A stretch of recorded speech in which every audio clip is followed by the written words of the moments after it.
So let me run the scenario by you. You're cooking, and you're preparing for your usual weekly event, right? You're working all week, and then finally you go to the event, and suddenly it's crickets. Like nobody shows up. As the hours pass, you're looking at your coolers full of food, and you're thinking, okay, now what? And you're going home with half of what you brought in the first place, which basically wipes out all of your profit for the day. Have you been there? Because I bet you have. I have, and a lot of us have been. My name is Bethany, and I teach digital marketing to local food sellers. I am a cottage food baker myself, but I'm also a former six-figure online digital business owner, and I have learned so much about online marketing that I am now translating into my own bakery. And there's a lot of techniques that I use that I'm really not seeing very many people use out there. And so that's what this podcast is for. I am here to help you learn how to use internet and digital tools to market your food business. I started my bakery because I love baking, and I love it so much that I would probably be about 500 pounds if I didn't sell it. So I tell everybody all the time, I have to sell. I don't really have another choice, because if I didn't, I would just be inundated. But even more than I love baking, I love helping people succeed. That has always been one of the biggest passion drivers in my life. This podcast is called On Your Terms. There's a very special meaning for that. On Your Terms is a very important thing for me in my own personal life, because I am driven and I have a very, very, very strong resistance to anything other than living life on my own terms. Being able to do what I want when I want to do it, and go where I want to go when I want to go. Within reason, of course, because we're all adults and we have lives to live.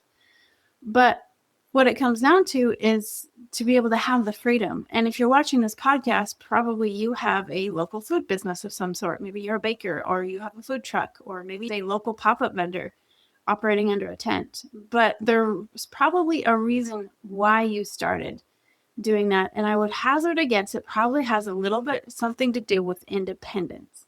The independence where we want to provide a better life for our family. And that doesn't always mean loads and loads of money. Sometimes that just means our presence and being there with our family, and having the flexibility to take our kids to the dentist when we need to without asking anybody for permission. And so here's the thing. I had a digital online graphics business, and I grew it to 6 figures within 3 years. And there are some tools that I use to grow that. And I am currently, as we speak, in the process of learning how to translate those tools into the local food industry. How would that work for my bakery, as well as some other of the local food businesses around here that I work with? So this podcast is my way of taking everything that I know and everything that I've learned and everything that I'm learning now, and translating and case studying, and I'm making it available to you. I'm using myself and others as a real life experiment so that everybody can benefit from this. Because I believe that you should be living life on your terms. I believe that you, who are listening or watching or wherever you are, I believe that you can live life on your own terms. And if I can help you, that's exactly what I'm here for.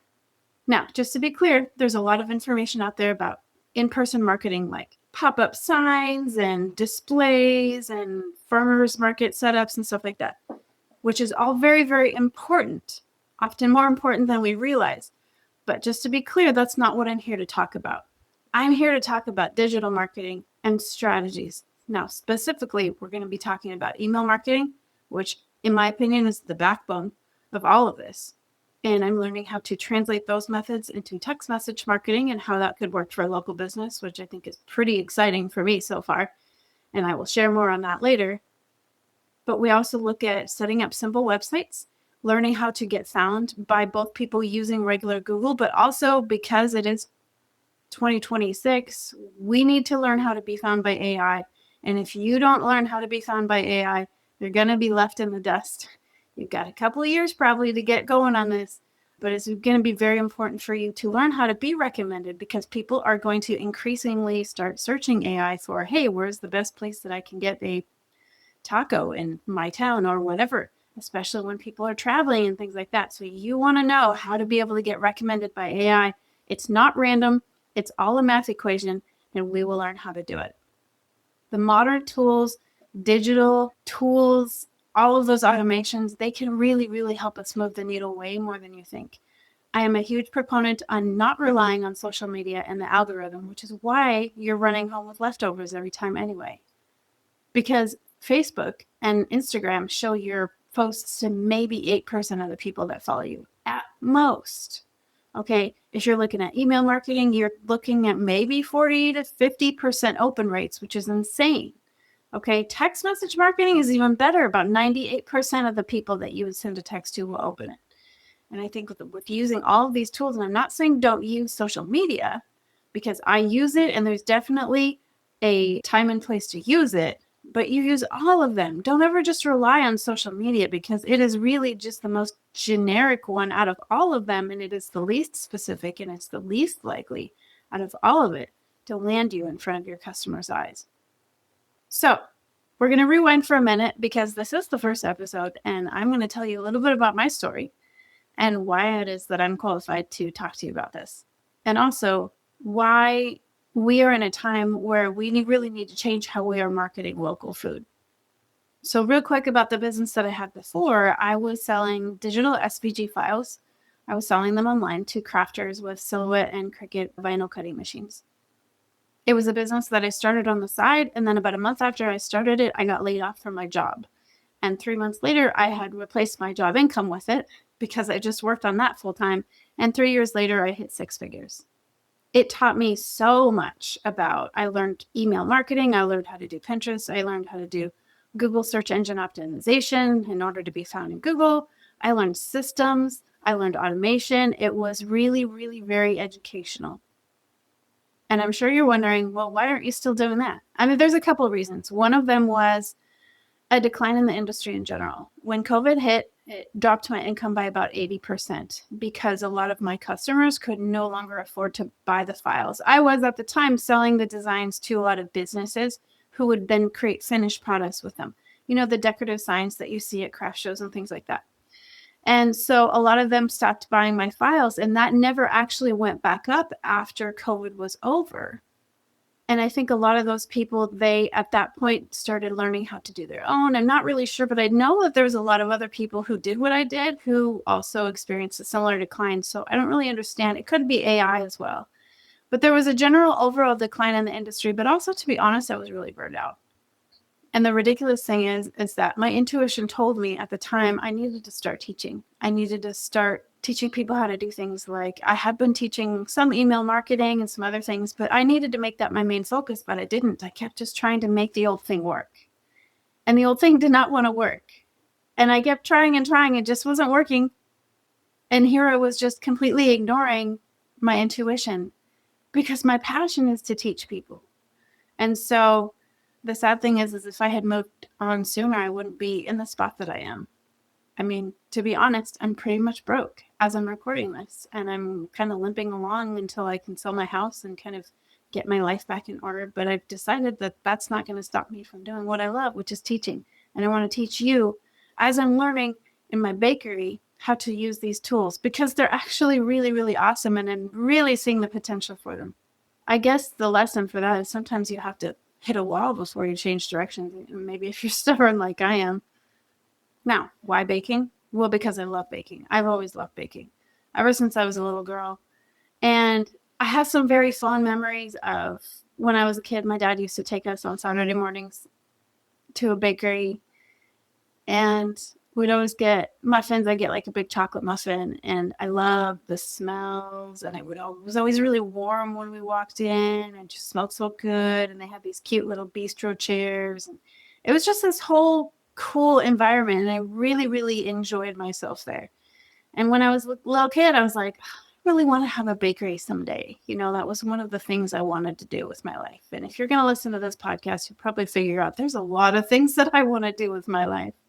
But I have done a lot of things in my life. And right now I'm working as a freelance digital content manager, which I do enjoy. But what I really, really, really am passionate about is teaching and the baking, of course. But the baking is a whole different animal. But more on that another time. Digital marketing, I know it works. I am evidence that it works. amazingly and tremendously. So I'm here right now to adapt what I know for digital marketing and how it can translate to a local business, but not just a local business that involves food, because we cannot put our leftover products up on a shelf until next week. Most of us.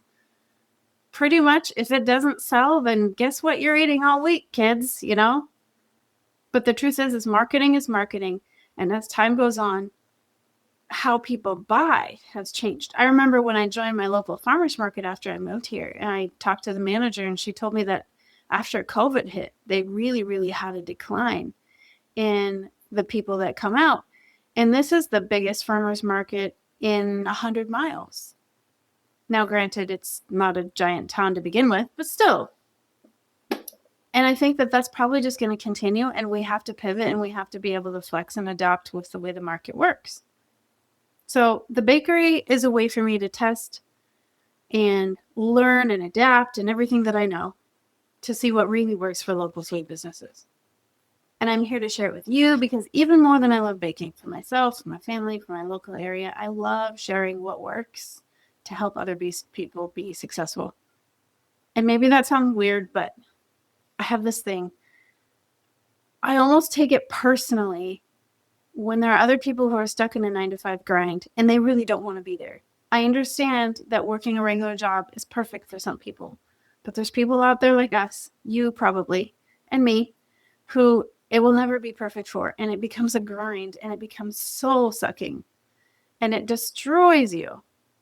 And I'm here to help you because I like I said, I almost take it personally when there's other people in that situation who don't want to be, and I want to do everything I can to help them get out of it. And so that's why I'm here. So let's talk about some of the things that we're going to focus on this year. I'm going to teach you a lot of things. The first thing I'm going to talk about is email marketing, which, like I said, the backbone of marketing. Email is just about as timeless as you can get for digital marketing. I don't know that it's ever going to go away. It's going to adapt, and there's maybe going to be some other things maybe that become more effective. Like I'm really curious about text marketing, and I'm learning it. And as soon as I figure that out, I will teach you. But here's the killer. When you make a post on Facebook, you will reach anywhere from 3 to 8% of the people that follow you, depending on what social media you're using and depending on what size your account is and how engaged your people are. 8% maximum. That's horrible. It's absolutely ridiculous. But unfortunately, and this is what I'm seeing in my local area, so many people rely on that. They make a post on Facebook and then they're just kind of shouting into the void and we're hoping that it works. But it often doesn't. Sometimes it works great because sometimes the right person will comment on it and then that makes Facebook show it to some other people and then it just becomes a commenting frenzy and then that shows it to more eyes and that's great. But you can't count on that. And sometimes what happens is none of the right people that see it and the first people that Facebook chooses to show it to are not really very responsive. And then you might get like hardly anything. There have been times when I know there's a local business that I work with and he said, man, I feel like I upset somebody, or I don't know, did I hurt my customers? Because one week they just didn't hardly come out. And then we went into his social media and I was looking at the statistics and I said, look at how many people you normally reach, but this one reached hardly anybody. I think it reached maybe 15 people. And this is somebody who has about 1,000 followers on his account. And I was like, that's exactly why you need to have email marketing. Not everybody's going to open the email, but at least you get it there. It's like showing up at their front door, knocking and saying, hey, guess what? I'm going to be serving this at the farmer's market on Friday. I hope that you join us or whatever. Instead of, taking out a billboard by their house and hoping they drive by and see it. You know what I mean? And so email marketing, it's kind of timeless. And like I said, I built my business on it before, and so far I am as well. Email marketing has generally industry standard, I think, is about 25 maybe for the food industry. I generally get between 40 and 50% open rate standard, although I'm warming up a new audience there for my bakery because I have actually just recently started kind of getting this going. So I'm still looking for about 30%, 30 to 40%, but either way, that's way better. You can communicate a decent amount of information at once. You can send pictures, you can do all the things, but it's just a much better way to reach people. And in my old business, I used to get about 50% open rates. And I know that I can narrow that down again. There's just little tweaks and stuff that you have to do over time to get that many more people opening your emails. But that is, to me, the backbone. And so that's going to be definitely the first thing that I want to teach you how to do. Every single marketing effort that I make has one goal, and one goal only. I want to get people on my list. Other than, I'll make Facebook posts announcing what I have and things like that. But even then, really what I need to be doing is spending more time using Facebook to get people to opt into my list so that I can then send them the emails letting them know what I have available. But regardless of any of that, when you start doing email, it kind of just becomes a numbers game, because you'll figure out, and especially this is easier to see if you have the kind of business where you're taking pre-orders or something like that, where you'll get a certain amount of orders for every so many people that you have. So for example, on my text message list, actually, I had been taking pre-orders, and I've been using Hotplate, which is a website that I'm testing out. And they have a text messaging feature, which I think is massively helpful. And I had figured out that for every 15 to 20 people I had on my text message list, I would get one pre-order. So if I had, about 20 people on my list, probably would get a pre-order in that week. And then when I grew my list to about 40 people, I'm getting a couple every week. It's a numbers game. You just get that many more people. And now, obviously, not just anybody, but you have to get the right people. But like I said, it's a numbers game. And it works the same way with email. It's always just a numbers game. You will, over time, if you track it, let's say you grow an email list, at the end of a year, you can look back and say, you know what, I made probably about X amount of money per subscriber. And there's also ways, even for those of you who don't take pre-orders, there's ways to kind of track how effective your emails are. And obviously, we'll go into that another time. But it is the best tool, in my opinion, because it is crucial for building relationships. It makes it so easy to build relationships with your customers, which creates so much loyalty on their end because they feel like they really know you and they start to care about you. And then they're going to come out every week to see you. Because if you have been in the industry for a while, you probably already have loyal people who come out to see you all the time. And maybe you know their names, which I just love being able to do that with people. But email helps that be bigger. And it also automates some of it, which is important because as a business owner, your time is your single greatest expense. It is the one thing that you cannot get more of. You cannot multiply. You can't hire it out. You can't buy more of it. You can't outsource it. So the time that you spend doing things is so much more important. So if you can set up like an automated sequence of emails to send out when somebody joins your list, that means you're making contact with these people over a period of time, but it happens while you sleep. You know what I mean? And so it's incredibly effective. Now, another thing I want to talk about is websites and searchability. So one of the real problems I see with a lot of the small food businesses in my area is that we're not searchable. If you go on to Google, Google doesn't even know that you exist. And as time goes on, more and more people are going to be using online. And maybe this is more applicable for those of you who are in a city. If you are in a city versus in a small town, it's going to be different. There are some of those things that are key differences. But either way, you need to be searchable and you need to be able to be found. So here's a quick illustration of that. For example, so there is a food truck that I work with here in town, and I had initially gone onto ChatGPT and I asked ChatGPT, hey, what is the best blank cuisine, whatever their cuisine is, in my town? And they were like, well, there isn't. You're going to have to go to this city that is 2 hours away to get that kind of cuisine. And I'm thinking, no, but their only marketing is on Facebook. They don't have a website or anything like that. Their only marketing is on Facebook. And I was like, no, we need to do this. Now, I work with them just a little bit here and there as we have time. But one thing that I did is I went in and I set up a Google business profile. And it was just very basic. It just had all the basic information. And when I finally got around to that, It sat there for about 3 weeks. And then he had a customer who just came up to his truck and ordered some food and loved it. And he must have gone to Google the business because he left a Google review about 2 hours later. And I saw it. And then I went on to AI. I went to ChatGPT and I said, hey, where can I find this cuisine in my town? Guess who it recommended? Him. This all happened very quickly. So now, pretty much anybody, when they go to my town and they're searching for that particular type of cuisine, guess who they're going to find?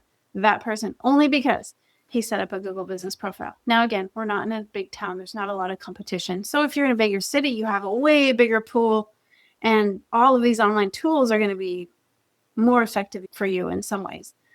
But you're also going to have more competition. So it's a little bit more work. But there's ways to get to where you can be ranked, and I can teach you some of this too. So right now, you're probably, if you're not already, I would tell you to do it. Go to your favorite AI and ask about your product. I sell cookies. Okay, mostly, predominantly. And I have asked Chat, hey, who sells the best cookies in my area? And at first it didn't say anything about me because I hadn't finished my website yet. I hadn't done anything. And now I've made some adaptations and I've made a website, just kind of a basic one.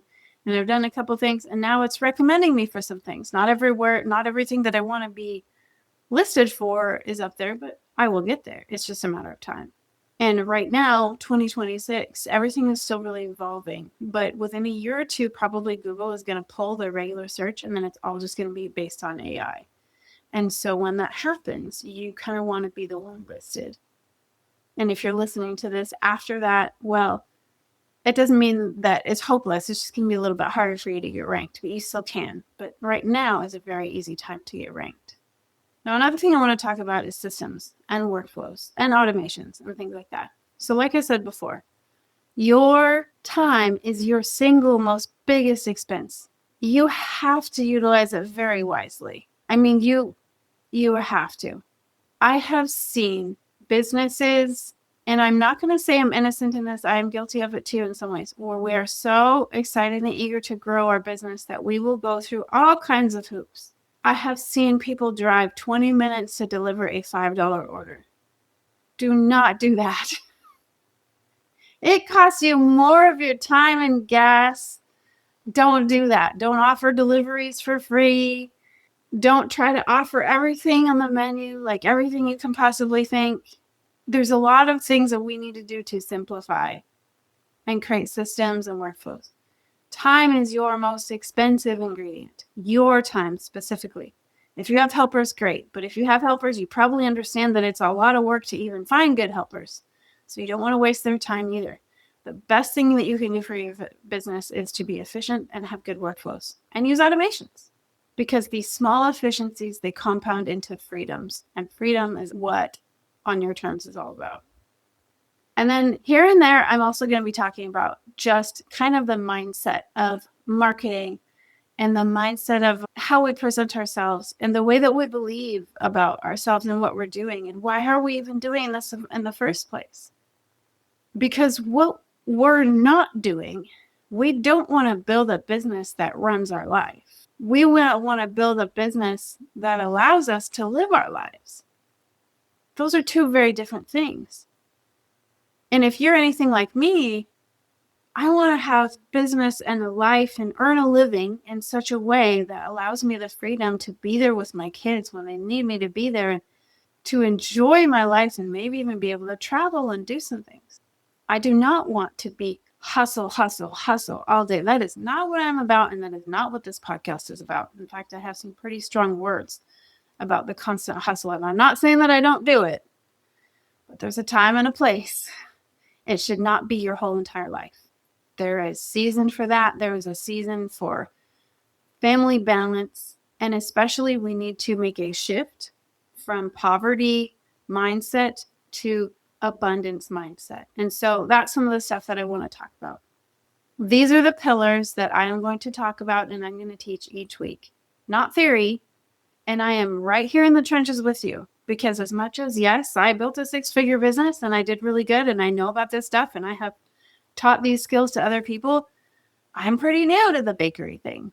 It was a lifelong dream, and I just started it, a little while ago, and then I had to stop baking because of life. And then really just about 4 months ago, I started it back up again.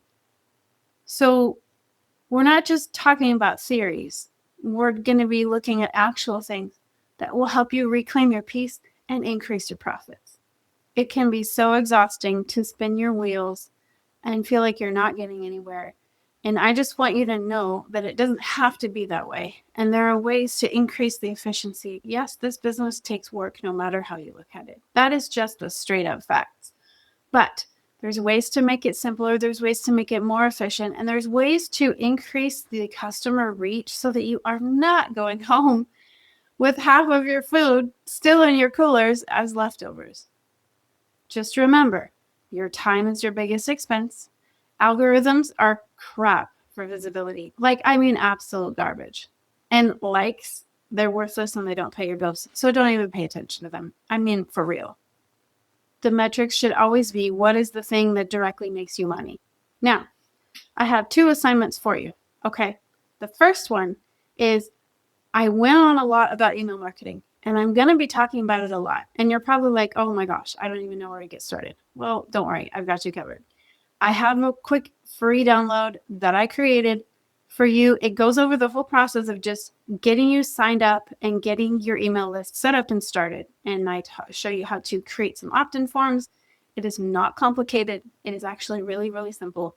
And it even goes over a little bit how to create your own email address with your .com if you don't have one already. So if you would like to download that, then head over to BethanyArcher.com/list. That's Bethany, Bethany, Archer, ARCHER.com/list, LIST. Again, that's BethanyArcher.com/list. And download the freebie, and that will get you going. And then when you follow along with the rest of my episodes, you will be able to follow along with me. And number 2, what I want you to do is I want you to take stock throughout your week as you're going through production and things. And this is actually particularly helpful if you have people helping you. You can ask them. I want you to pay attention to the things that kind of feel like they're slow or they're annoying. Look at what is actually slowing you down and stressing you out the most, okay? Is it having to wake up at 3 a.m. to prep ingredients, or are you making way too many trips at the store? Maybe you're staying up way too late to finish orders, like I have been known to do a few times. Write those things down, okay?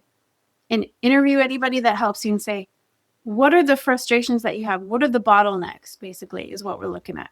And then I want you to think and brainstorm 1 to 3 ways just to make those things easier.